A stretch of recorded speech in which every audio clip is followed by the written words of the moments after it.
하나님께서 우리 한 사람 한 사람 사랑하십니다. 하나님의 그 사랑이 우리를 죽음 가운데서 살렸습니다. 하나님의 그 은혜가 오늘도 우리 가운데 임해서 우리가 하나님 앞에 나올 수 있도록 허락해 주셨습니다. 우리는 하나님의 자녀가 되었습니다. 할렐루야. 믿음으로 우리가 고백하면서 하나님 앞에 나아갈 때마다 하나님이 우리를 도와주시고 함께해 주시고 인도해 주십니다. 오늘 말씀 안에 우리가 나아갈 때 보면 이 말씀을 어떻게 우리가 또한 읽고 이 말씀을 이해하고 이 말씀을 또 실천할 수 있을까? 이 말씀대로 우리가 살 수 있을까? 우리가 생각해 봅니다. 오늘 말씀을 보면 부활에 대한 말씀이 나오고 있습니다. 자, 우리는 부활을 믿고 있습니까? 믿지 않고 있습니까? 예수님을 믿는 사람은 부활의 신앙이 있어야 됩니다. 이 부활의 신앙이 없으면 껍데기가 완전히 벗겨질 수밖에 없는 그런 그 삶을 보여줄 수 있습니다. 사랑하는 여러분, 오늘 말씀을 보니까 사두개인이 예수님 앞에 나와서 물어봅니다. 이 사두개인은 부활이 없다라고 주장하는 지파에 속합니다. 이스라엘 보면 유대인들 중에서 이 사두개파, 바리새파, 또한 에세네파에 속하는 세 개의 큰 지파, 또 열심당도 있죠. 그런데 이 사두개파 같은 경우에는 이 사두개인들은 부활이 없다고 주장합니다. 그리고 바리새인들은 부활이 있다라고 주장합니다. 이 두 지파가 굉장히 이제 옥신 갖고는 하는 일들이 많이 있습니다. 그래서 바울 사도가 또한 복음을 전했을 때 바리새인과 또 사두개인을 두고 서로 주장을 폈던 그런 부분들도 있었습니다. 자, 그런데 이 사두개인 중에 어떤 사람이 예수님 앞에 찾아와서 예수님께 질문합니다. 자, 선생님 합니다. 뭐라고 불렀다고요? 선생님. 예수님을 주님으로 생각하지 않았습니다. 메시아로 생각하지 않았습니다. 단순하게 선생님이라고 부릅니다. 그리고 이제 유대 사이에 있었던 그 모든 어떤 문화적인 어떤 배경 속에서 그걸 끄집어와서 예수님께 물어봅니다. 자, 어떤 사람의 형이 아내를 주고 자식이 없어 죽으면 그 동생이 그 형의 아내를 또한 취해서 아내로 삼습니다. 우리나라에서는 이해가 안 되는데 이스라엘 문화에서는 이것이 형사치수법으로 해서 그들이 율법에 있어서 이 계대법을 그대로 지켜야 되는 어떤 부분이 있었습니다. 그런데 그 집안에는 무려 형제가 7명이나 있었어요. 그래서 그 7명의 큰형이 죽은, 자식이 없어 죽으니까 둘째가 그 아내를 이제 형수를 어떻게 보면 아내로 취하는 거예요. 그런데 둘째가 또 자식이 없이 또 죽었어요. 그러면 셋째가 또 그 형수를 아내로 취했습니다. 계속해서 넷째, 다섯째, 여섯째, 일곱째가 다 형들이 다 죽고 그 형수를 아내로 취했어요. 그리고 그 아내도 이제 죽었습니다. 이 사두개인이 뭐라고 질문합니까? 이제 7 형제가 있는데 이 여자가 7 그 형제들이 다 아내가 되었습니다. 그러면 죽은 다음에는 누구의 아내가 됩니까? 라고 물어봅니다. 여러분은 이 여자가 누구의 아내가 되어야 됩니까? 7 사람이 다 아내가 죽은 다음에 될 수 있습니까? 예수님께 딱 이것을 꼬집어서 예수님이 이 말을 실수를 해서 그것을 딱 빌미로 삼아서 예수님을 이제는 모함하든지 예수님을 죽이려는 그런 그 속셈이 그 안에 있었던 것을 볼 수 있습니다. 자, 이런 상황 가운데서 우리 예수님께서는 어떠한 말씀을 하셨습니까? 자, 부활 때 그 중에 누구의 아내가 되리까 물어봤습니다. 자, 예수님께서는 이 세상의 자녀들은 장가가고 시집가고 이렇게 살아간다고 합니다. 그런데 그들이 이제 이 세상 속에서는 결혼해서 살지만은 저 세상에는 어떻게 산다고 분명히 이야기합니까? 자, 저 세상과 죽은 자들 가운데 부활함을 얻기에 합당한 자들은 어떻게 됩니까? 장가도 가지 않고 또한 시집도 가지 않는다는 거예요. 그럼 어떻게 해요? 이제 남편 아내의 그런 개념이 이제 천국에서는 없다는 것입니다. 자, 그리고 다시 죽을 수도 없다는 거예요. 우리가 죽고 난 다음에는 다시 부활합니다. 부활 후에는 다시 죽지를 않는데요. 영생을 누린답니다. 영원한 생명을 누린대요. 그런데 보십시오. 천사와 동등하다는 거예요. 천사가 죽지 않잖아요. 천사와 같이 되어진다는 거예요. 그런 존재가 되어야 된다는 것입니다. 부활 후에는. 그리고 부활의 자녀로서 하나님의 자녀가 된다는 것입니다. 부활의 자녀. 우리는 부활의 자녀로서 하나님을 경험할 수 있어야 됩니다. 우리는 부활의 그 신앙을 가지면서 하나님을 알아가고 하나님 앞에 나아갈 수 있어야 됩니다. 정말 여러분은 부활을 믿고 있습니까? 부활된다는 걸 깨닫고 있습니까? 아직도 나는 부활의 그 개념에 대해서 잘 모르겠어. 어떻게 죽고 난 다음에 다시 살아날 수 있어? 죽음은 끝나는데? 이렇게 생각하십니까? 아닙니다. 죽음 후에 저 세상에 있다는 것을 경험한 사람들도 있잖아요. 우리는 믿음으로 그 세상을 경험하게 되어집니다. 믿음으로 그것을 알게 되는 거예요. 왜 그렇습니까? 우리가 부활의 자녀잖아요. 우리는 하나님의 자녀잖아요. 그렇기 때문에 그것을 믿음으로 알 수 있습니다. 독일 같은 경우에도 목회자들도 부활을 믿지 못한 사람들이 있다는 얘기를 들었어요. 부활이 없으면 어떻게 됩니까? 우리의 믿음도 이제는 완전히 헛된 것이 될 수밖에 없습니다. 껍데기분이 안 되는 거예요. 전혀 우리의 삶에 있어서, 우리의 믿음에 있어서 부활을 믿지 못하면 완전히 다 무너질 수밖에 없습니다. 사상 누각이 될 수밖에 없는 것이 바로 그렇습니다. 그렇기 때문에 우리는 부활을 믿어야 되고 부활을 깨달아 알아야 되고 부활 신앙을 가져야 됩니다. 그래서 하나님 앞에 나아갈 수 있어야 됩니다. 자, 그렇습니다. 죽은 자가 살아난다는 것은 바로 모세의 율법에서도 나와 있다는 것을 분명히 이야기하고 있습니다. 아브라함의 하나님이요, 이삭의 하나님이요, 야곱의 하나님이라는 것. 죽은 자의 하나님이 아니라 산 자의 하나님이라는 것입니다.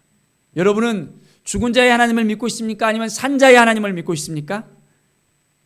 하나님은 죽은 자의 하나님이 아니라고 분명하고 이야기하고 있습니다. 산 자의 하나님으로서 하나님에게는 모든 사람이 살아느니라 라고 말씀합니다. 우리가 80세 되면 죽잖아요. 90세, 100세가 되면 죽잖아요. 전에는 60세만 돼도 이제는 오래 살았다 그러잖아요. 그래서 환갑잔치를 했잖아요. 지금은 80이 돼도 이제는 팔순 잔치를 하는 것이 부담스럽잖아요. 구순, 백수까지 살아야만 이제는 어느 정도 산다는 개념이 있잖아요. 그리고 120세까지 산다고 하잖아요. 이제는.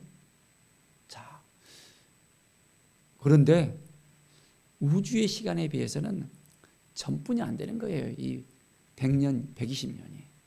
앞으로 죽음 이후에 우리가 부활해서 영원한 존재로서 영생을 가지게 되는데 어떻습니까?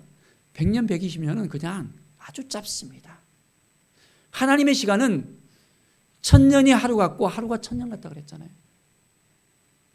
1000년이 하루 같다고 했어요. 금방 지나는 것입니다. 이 100년도 하나님의 시간에서는 금방이에요. 눈 깜짝할 사이입니다. 그런데 우리가 죽음 이후에는 다시 살아난 다음에 부활한 다음에는 영원한 존재로서 영생을 누리게 된다는 거예요.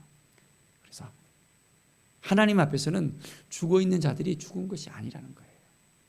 육신은 죽어있지만은 그 영혼은 죽은 것이 아니잖아요. 그 영혼은 하나님 앞에 나아가는 것입니다. 영원한 생명을 우리가 누릴 수 있다는 것을 우리가 깨달아 알아야 돼요. 이걸 모르면 이 세상 살면서 허덕허덕거립니다. 자, 이 땅에서는 어떻습니까? 몸이 너무 아프잖아요. 힘들잖아요. 무리하면 쓰러지잖아요. 그렇죠? 다 한 번씩 경험이 있잖아요. 무리하다가 보면 일어나지도 못하고 먹지도 못하고 걷지도 못하고 힘들어하는 그런 경험들이 있잖아요. 저도 그랬습니다. 건강이 얼마나 소중한지를 깨닫게 되어지거든요. 건강을 잃은다 하면. 자, 건강을 잃으니까 어때요? 숨 쉬는 것도 힘들고 너무 고통스럽고 힘들고 짜증나고 통증 때문에 힘들고 잠도 못 자고 질병 가운데서 그 치료받는다고 6개월, 1년간 병원 생활하기도 하고 많은 사람들이 고통 가운데 있잖아요. 이 세상에 삶이 그렇습니다. 그런데 부활 후에 우리의 삶은 어떻습니까? 영원한 삶을 누리는 사람에게는 어떻게 소개하고 있습니까? 요한계시록을 보십시오. 그곳은 아픔이 없고 슬픔이 없고 애통이 없고 고통이 없는 곳이라 했습니다. 영원한 생명을 누리는 데 있어서 영원히 사는데 힘들고 눌리고 고통스러우면 영원히 살고 싶겠어요? 이 땅에 살면서도 아이고 힘들어, 못 살겠어, 죽겠어, 나 빨리 죽고 싶어 하는 사람들이 있잖아요. 그런데 이 땅 가운데서 우리가 주님을 만나면 영원한 생명을 우리가 생각하면서 살아간다면 이 땅 가운데서 우리가 주님을 만나면 기쁨이 넘칠 수 있습니다. 왜 그렇습니까? 기다려지잖아요. 주님의 그 놀라운 사랑을 받고 난다면 기다려지잖아요.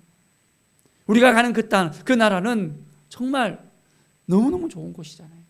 이 땅에서는 우리가 정말 열심히 살아서 열심히 먹고 살기 위해서 노력하잖아요. 그래서 재산을 모으는데 재산의 그 잣대를 보면 돈이잖아요. 그런데 돈으로 바꿀 수 있는 데 있어서 금으로 바꾸잖아요. 부자들은. 그래서 금괴에다가 금을 딱 쌓아놓고 살잖아요. 그런데 그것을 가져갈 수 있습니까? 가져갈 수도 없어요. 그런데 그렇게 아웅다웅하고 사는 것이 이 땅의 삶입니다. 그런데 천국에서는 어떻습니까? 그 금이 천국에서는 길바닥에 도로로 포장되어 있다 그래요. 우리가 좋아하는 여러 가지 보석들 같은 경우에 천국에서는 그냥 널려져 있습니다. 그 흔한 것들을 갖다가 우리는 막 가지려고 차지하려고 막 노력하지만은 그곳에 가면 그런 욕심을 가질 필요가 없다는 거예요.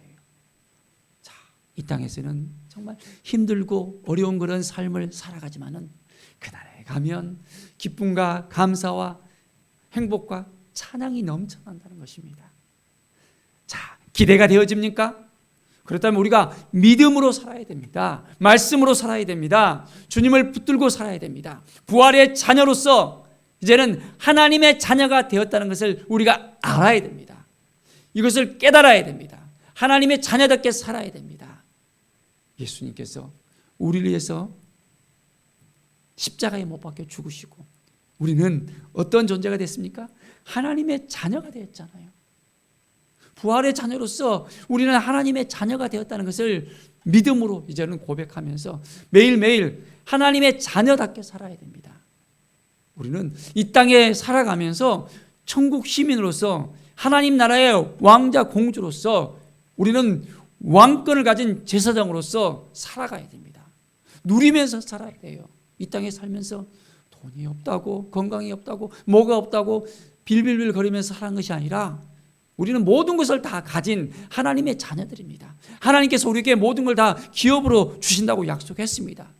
약속의 자녀로서 우리는 기쁨과 감사로 하나님께 나아가야 되는 것입니다. 어떻게 그렇게 살 수 있겠습니까? 오늘 우리의 삶을 바라보면서 하나님이 우리를 도와주시고 지켜주시고 인도해 주시고 함께해 주시고 붙들어 주시는 그 놀라운 은혜 가운데 우리가 나아갈 수 있어야 됩니다. 날마다 하나님께서 우리와 함께 하시는 것을 바라보면서 우리는 하나님의 나라를 바라보면서 우리는 살아가야 됩니다. 하나님께서 우리에게 행하신 모든 것들을 생각하면서 우리를 위해서 피 흘리시고 우리는 죄 가운데서 구원받았잖아요. 더 이상 죄 가운데 허덕허덕거리면서 살아갈 필요가 없습니다. 우리는 더 이상 죄인이 아니잖아요. 우리는 모든 죄를 사함받은 이제는 죄인이 아니라 의인으로서 살아가야 됩니다. 죄인이 아니라 의인으로서 우리의 정체성을 알아야 됩니다. 그런데 여전히 우리가 이 세상 살아가면서 죄에 빠져서 죄를 짓고 매일매일 허덕거리면서 살아간다면 하나님께서 기뻐하시겠습니까? 믿음의 자녀들은, 하나님의 자녀들은 믿음을 선포하면서 살아가는 것입니다. 매일매일의 삶 속에서 하나님이 도와주셔서, 함께해 주셔서, 인도해 주셔서 더욱더 구체적으로 하나님께 드려지는 삶을 살아가야 합니다. 자, 2022년 어떻게 살아가길 원하십니까? 정말 믿음의 눈을 바라보면서 하나님께서 우리를 도와주시는 인생으로서 이제는 부활신앙을 가지면서 온전한 영원한 삶을 누리고 싶습니까? 그냥 하루하루 힘들어하면서 눌려 살아가는 삶을 살고 싶습니까? 믿음의 삶은 날마다 쓰리는 삶입니다. 하나님께서 우리에게 베풀어 주시는 놀라운 은혜를 우리가 날마다 받아가면서 기쁨과 감사로 살아가는 것입니다. 때로는 힘들고 눌리고 어려운 그런 삶이 우리 가운데 놓일 수도 있습니다. 너무 아파서, 너무 힘들어서 어떻게 해요 할 수 있습니다. 그런데 우리 주님께서는 그 모든 고통을 다 감내하셨잖아요. 우리를 위해서 십자가에 못 박혀 죽으시면서 모든 고통을 다 참으셨습니다. 주님의 그 고통에 비한다면 우리의 그 아픔은, 힘들면 정말 작습니다. 주님께서는 아무런 죄가 없으면서 우리의 모든 죄를 감당하시면서 그 길을 가셨어요. 우리가 예수님을 생각하면, 예수님을 바라보면 그 모든 것을 이겨낼 수 있습니다. 인내할 수 있습니다. 하나님을 바라보면 우리의 삶이 더욱더 풍성해질 수 있습니다. 우리는 더 이상 죽음이 우리를 힘들게 하지 않습니다. 죽음이 두렵습니까? 죽음 다음에는 죽음으로 끝나는 것이 아니잖아요. 죽음을 두려워하는 사람이 어떤 사람입니까? 그 사람들은 하나님을 알지 못하는 사람들이에요. 자, 그래서 죽었을 때 사람들의 그 모습을 보면 알 수가 있다고 하잖아요. 어떤 사람은 죽기 직전에 벌벌벌 떨면서 그 죽음을 두려워한다는 거예요. 누가 찾아와갖고는 자기를 갖다가 막 힘들게 고통스럽게 이제는 어둠으로 이제 끌고 가려고 한다고 그래요. 그러니까 어떻게 죽었을 때 그 몸이 아직 단단해져 있는 걸 볼 수 있습니다. 그런데 죽음의 그 순간에 천사가 딱 와서 맞이하는 사람들은, 바로 믿음으로 사는 사람들은 어떻습니까? 얼굴이 환한 거예요. 죽음이 그 눈앞에 오지만은 그 죽음을 두려워하지 않는 거예요. 자, 그래서 어떻습니까? 몸이 아주 부드러워진다는 거예요. 예수 그리스도를 믿는 사람들은 죽음을 두려워하지 않는 거예요. 죽음 앞에 서 있더라도 죽음 위에 그 너머에 세계가 있다는 걸 알고 믿음으로 살아갈 수 있다는 것을 우리가 고백할 수 있어야 됩니다. 자, 이 시간 정말 우리가 고백할 수 있겠습니까? 믿음으로 살아갈 수 있겠다라고 고백할 수 있겠습니까? 오늘의 삶을 살아가면서 이제는 주님을 위해서 살겠습니다. 주님과 함께 살겠습니다. 주님께서 우리에게 준비해 놓은 그 모든 것을 우리가 누리면서 살겠습니다. 고백할 수 있겠습니까? 날마다 우리는 온전한 삶을 살아갑시다. 그래서 주님께서 주신 놀라운 은혜로서 우리가 함께하길 원합니다. 히브리서 1장 14절에 보면 모든 천사들은 부리는 영으로서 구원 얻을 후사들을 위하여 섬기라고 보내심이 아니냐 했습니다. 자, 하나님께서 우리에게 천사들을 갖다가 보내주셨는데 우리를 섬길 수 있도록 또한 보내주셨어요. 우리의 삶 가운데 하나님께서 도와주십니다. 하나님께서 인도해 주셔요. 우리의 영안이 열리지 않으면 힘들 수밖에 없는 거예요. 하나님을 의지하고 하나님을 바라보면 우리의 삶이 회복이 되어지고 치유가 되어지는데 다른 것을 바라보면 너무너무 힘들 수밖에 없습니다. 그래서 연초되면 우리 한국 사람들이 토정비계를 보잖아요. 부적을 딱 붙이잖아요. 점쟁이한테 무당한테 가갖고는 또 한 해의 신수를 보잖아요. 어떻습니까? 하나님을 바라보는 사람들입니까? 믿음으로 사는 사람들입니까? 아니잖아요. 안 믿는 사람들이 그렇다면 이해할 수 있지만은 만약 믿는 사람이 무당 찾아가고 점쟁이 찾아가고 철학관 찾아가고 한 해의 신수를 갖다 물어본다면 그것은 안 되는 거예요. 하나님께 우리의 모든 문제를 다 맡겨드리고 하나님께서 인도하실 것을 믿음의 눈으로 바라보면서 나가야 됩니다. 그럴 때 하나님이 도와주십니다. 모든 문제의 해답이 다 말씀 안에 있습니다. 말씀을 읽으면 성령께서 우리에게 깨닫게 해주세요. 어떻게 그 길을 헤쳐나갈 것인지, 어떤 식으로 살아가야 될지 우리에게 말씀하셔요. 우리에게 번쩍이는 지혜를 주시고 우리로 하여금 생각나게 하시고 인도해 주십니다. 하나님의 말씀 앞에 서면 우리의 살 길이 열어집니다. 우리의 그 믿음을 통해서 하나님께서 놀랍도록 역사하십니다. 그렇다면 우리는 누구를 오늘도 바라보며 살아야 됩니까? 하나님만 의지하고 하나님만 바라보고 하나님께 나아가면 됩니다. 오늘도 우리가 그러한 삶을 살겠습니다 하고 고백하겠습니까? 매일매일 우리는 하나님 앞에 온전히 나아가는 것입니다.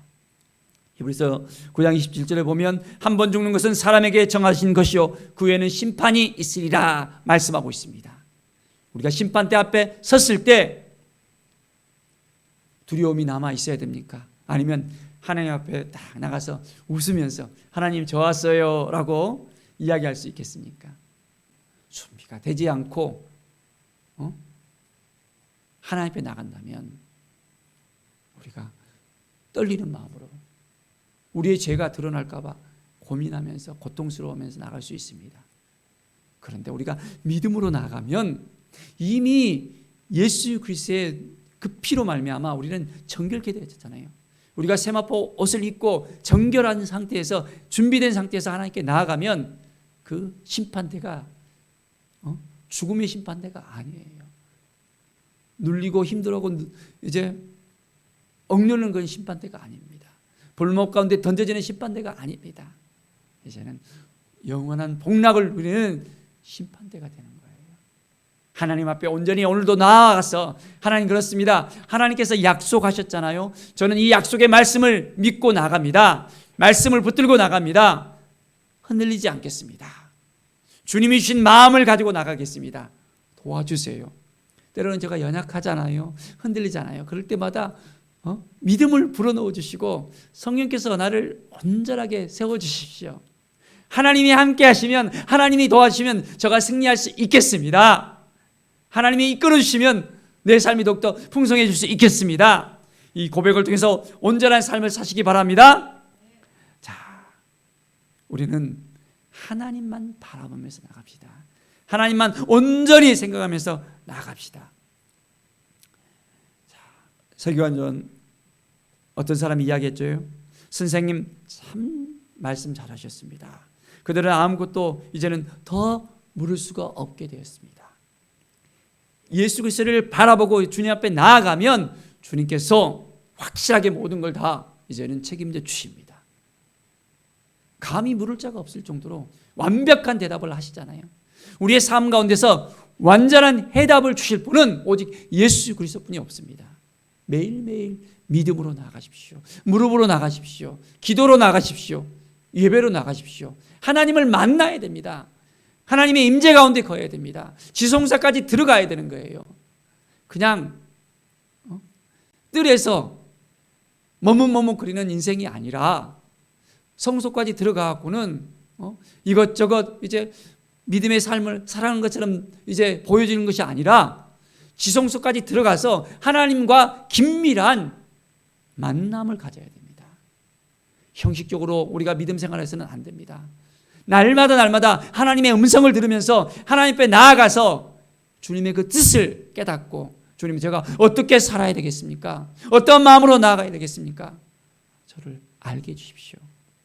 제가 연약해서 부족해서 아직까지 잘 모르겠어요. 부활에 대해서 말씀하시는데 이 부활도 잘 모르겠어요. 어떻게 해야 되겠습니까? 주님 믿음을 주시고 온전히 하나님 앞에 나가게 해주시고 이제는 이 믿음을 통해서 부활 신앙으로서 온전하게 승리케 하여 주십시오라고 우리가 하나님께 모든 걸 다 맡겨드리면서 나갈 수 있어야 됩니다. 우리가 부족하잖아요. 연약하잖아요.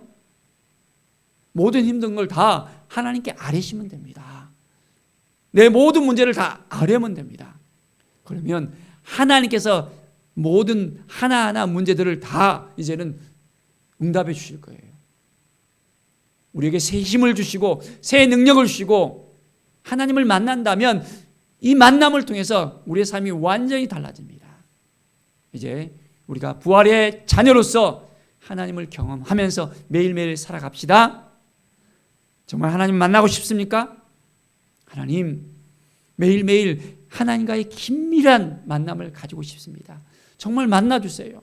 너무너무 답답해요. 힘들어요. 이 눌려있는 가슴 어떻게 해야 됩니까? 하나님께 호소하면서 나가십시오. 시편의 기자들을 보십시오. 아프면 아픈 대로 다 토로합니다. 힘든 거 다 토로합니다. 어려운 거 다 토로합니다. 우리 하나님이 누구이십니까? 우리 아버지시잖아요. 아버지 앞에 모든 걸 다 이야기하셔요. 믿음 없는 것도 이야기하시고, 우리의 죄도 다 토로하시고, 우리의 어려운 문제들 다 하나님 앞에 다 내려놓으십시오. 그러면 하나님께서 우리를 귀하게 여기십니다. 모든 걸 다 품어주시잖아요. 있는 그대로 다 받아주십니다. 사람은 이해 안 해주고 더 정죄하고 힘들게 합니다. 사람을 믿으면 믿을수록 더 배신감이 들 수도 있습니다. 그런데 우리가 하나님 앞에 나아가서 하나님께 모든 걸 맡겨드리고 하나님께 묻고 하나님의 뜻을 구할 때 하나님께서는 우리에게 더 새 힘을 주시고 새 능력을 주시고 우리와 함께 하십니다. 정말 하나님을 만나고 싶습니까? 하나님 앞에 온전히 나와서 이제는 예배 가운데 하나님을 먼저 만나야 됩니다. 하나님을 만나지 못하면 한 주가 그냥 허덕허덕거릴 수 있습니다. 그래서 하나님 우리에게 은혜를 내려주시고 만나주시고 하나님 말씀해 주십시오. 말씀을 펴도 이 성경 안에 들어있는 말씀이 무엇인지 잘 모르겠어요. 어떻게 살아가야 됩니까? 좀 도와주세요. 오늘 말씀을 들었는데 이 말씀이 나에게 어떤 의미가 있습니까? 좀 알려주세요. 구체적으로 하나님께 물으십시오. 그러면 하나님께서 말씀하십니다. 하나님이 인도하십니다. 이 믿음 가지고 나갈 때 하나님의 놀라운 은혜와 사랑이 우리 가운데 매일매일 부어집니다. 부활의 신앙을 가지면서 매일 하나님 앞에 더욱더 한 걸음 한 걸음 나아가십시다. 하나님은 죽은 자의 하나님이라 했습니까? 산 자의 하나님이라 그랬습니까? 산 자의 하나님이십니다. 우리 모두는 이제 하나님을 바라보면서 온전히 우리의 인생을 하나님께 모두 맡겨드리고 죽음 이후에 그 이후의 세계에서도 하나님께서 우리를 맞아들이시고 우리를 하나님의 자녀로서 부활의 자녀로서 우리를 넘치도록 이끌어 주십니다. 함께 하십니다.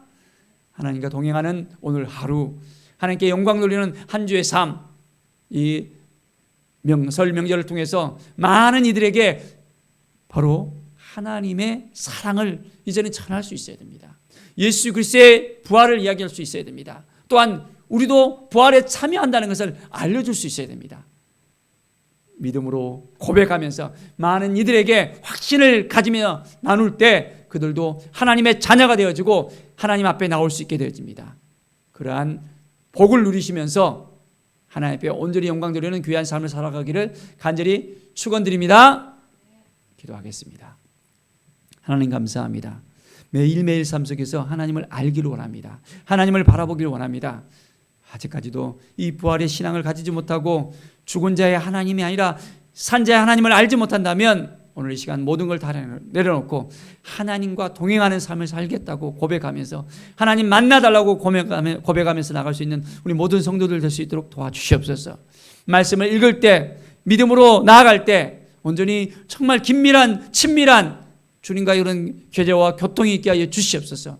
주님을 더욱더 알아가게 하시고 이제는 온전히 부활 후에 우리의 삶, 영원한 그 삶에 대해서 우리가 기쁨과 감사로 하나님께 나아갈 수 있도록 인도하여 주시옵소서. 주께 모든 영광 드리며 예수 그리스도의 이름으로 기도드립니다. 아멘.